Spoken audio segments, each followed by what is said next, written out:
രഞ്ജി ട്രോഫിയിൽ കേരളം ഫൈനലിൽ ഇഞ്ചോടിഞ്ച് പോരാട്ടത്തിനും നാടകീയമായ പുറത്താകലുകൾക്കും ഒടുവിലാണ് കേരളം ആദ്യമായി രഞ്ജി ട്രോഫി ഫൈനലിലെത്തുന്നത്.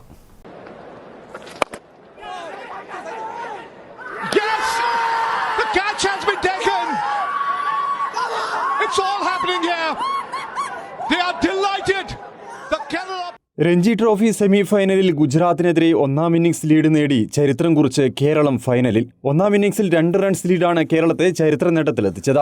ആദ്യ ഇന്നിംഗ്സിൽ കേരളം ഉയർത്തിയ 457 റൺസ് പിന്തുടർന്ന ഗുജറാത്ത് 455 റൺസ് എടുത്ത് പുറത്തായി. 2 ടീമുകളുടെയും രണ്ടാം ഇന്നിംഗ്സ് കൂടി പൂർത്തിയായി ഫലനിർണ്ണയത്തിനുള്ള സാധ്യത വിരളമായതിനാൽ ഒന്നാം ഇന്നിംഗ്സ് ലീഡ് നേടിയ കേരള ടീം ഫൈനലിൽ എത്തുമെന്ന് ഉറപ്പാണ്. ഇനി ഗുജറാത്തിന് ഫൈനലിലെത്തണമെങ്കിൽ വെള്ളിയാഴ്ച കേരളത്തെ രണ്ടാം ഇന്നിംഗ്സിൽ പുറത്താക്കി ഗുജറാത്തും ബാറ്റിംഗ് പൂർത്തിയാക്കേണ്ടി വരും. കേരള ക്രിക്കറ്റിന്റെ ചരിത്രത്തിൽ രഞ്ജിയിലെ ഏറ്റവും മികച്ച പ്രകടനമാണിത്. സ്പിന്നർമാരായ ആദിത്യ സർവാദയും ജലജിത് സക്സേനയുമാണ് അഹമ്മദാബാദ് നരേന്ദ്രമോദി സ്റ്റേഡിയത്തിൽ ആതിഥേയരായ ഗുജറാത്തിനെ അവസാന ദിവസം വട്ടം കറക്കിയത്. 175-ാം ഓവറിൽ അതീവ നാടകീയമായിട്ടായിരുന്നു ഗുജറാത്തിന്റെ 10ാം വിക്കറ്റ് വീണത്.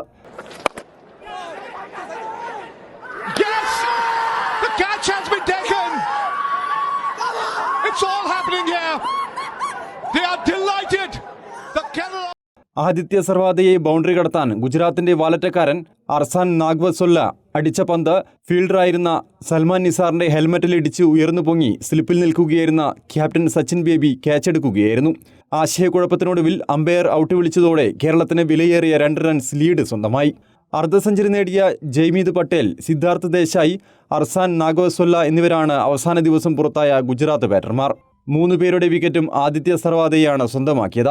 4ാം ദിവസം കളി അവസാനിപ്പിക്കുമ്പോൾ 154 ഓവറിൽ 7 വിക്കറ്റ് നഷ്ടത്തിൽ 429 റൺസ് എന്ന നിലയിലായിരുന്നു ഗുജറാത്ത്.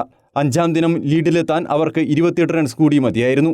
പക്ഷേ കേരളം അതിന് അനുവദിച്ചില്ല. കേരളത്തിനായി ജലജിത് സക്സേനയും ആദിത്യ സർവാദയും 4 വിക്കറ്റുകൾ വീതം വീഴ്ത്തി. News desk, Kannur vision.